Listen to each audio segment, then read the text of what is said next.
100% of marketers ignoring Google Plus do so at their own risk. People are constantly updating their technology and how they interact with it. Remember MySpace and Friendster? Just barely, right? And when it comes to a social media website, I see a cycle of massive excitement and adoption, followed by high levels of usage and integration, but ultimately dying off when the next generation reinvents the concept. Knowing that, are sites like Facebook going to die off like Friendster? Well, if Google Plus's adoption rate keeps this skyward-like upward trend, then yes. Now, I believe this will happen for one reason. Google is rewarding marketers who actively participate in Google Plus. In fact, if your Google Plus page has 100 followers with active engagement, your website's search engine results position could improve as much as 14. And there is a huge difference between position 1 and position 14 in Google search. Wondering how that's possible? Well, over the last 12 months, Google Plus has integrated into Google's whole system, including Google Search and Google Local. Recent reports show that the number of active Google Plus users is close to 360 million, second only to Facebook, and up from 259 million in June of 2012. So here's a few more reasons you need to be using Google Plus like yesterday. Google authorship. Now, individuals who have a Google Plus profile are able to claim authorship over the content they put online. This means that no matter where your content is aggregated, Google will see you as the original source and will show your content in the search engines as the most relevant.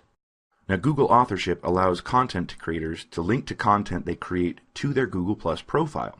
It's also a great way to offer users the opportunity to find additional content on your profile. Content linked via Google Plus authorship gives you massive credibility, increases your exposure, and improves search engine rankings all around. Now, you'll learn more about them throughout the rest of this course, but circles are an amazing way to segment all of your contacts, and I do mean all of them. From your email list to your business and personal contacts, you can create circles based on their relationship to you and address them each in a kaleidoscope of different ways in Google Plus.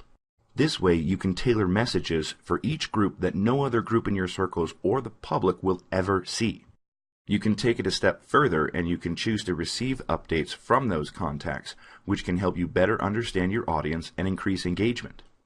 The potential for this is endless and is even a great alternative to the Gmail promotional tab issue that everybody is so concerned about, because you can choose to send your Google Plus post as an email directly to the contacts in your circles.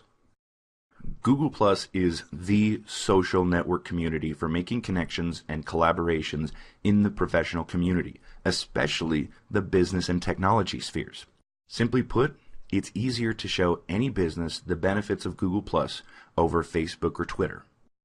Great, so Google Plus is more and more important to use every day. Why should you be listening to me? Well, there aren't a lot of gurus talking about Google Plus. I'm continually surprised to hear many gurus that I talk to understand how powerful Google Plus is, agree that it's only getting better, but simply don't use it. Now, my background is in YouTube, and I've been watching Google Plus since day one simply because it is tied so much in with YouTube that I didn't really have a choice. Now, I tell you that not to toot my own horn or anything, but to give you peace of mind that what you will be learning here will be useful now and in the future. Let's talk about how to get the most out of this training. I believe Google Plus is so important that I don't want this course to be something that you look at and say, oh, that was interesting, and then never use the strategies that are actually taught. Now, to better your odds, I've written down a few tips that I've learned from Jason Fladlien to help you get the most out of this training. First, only take one page of notes. Now, I know this sounds weird. I'm very similar. I want to write pages and pages of notes.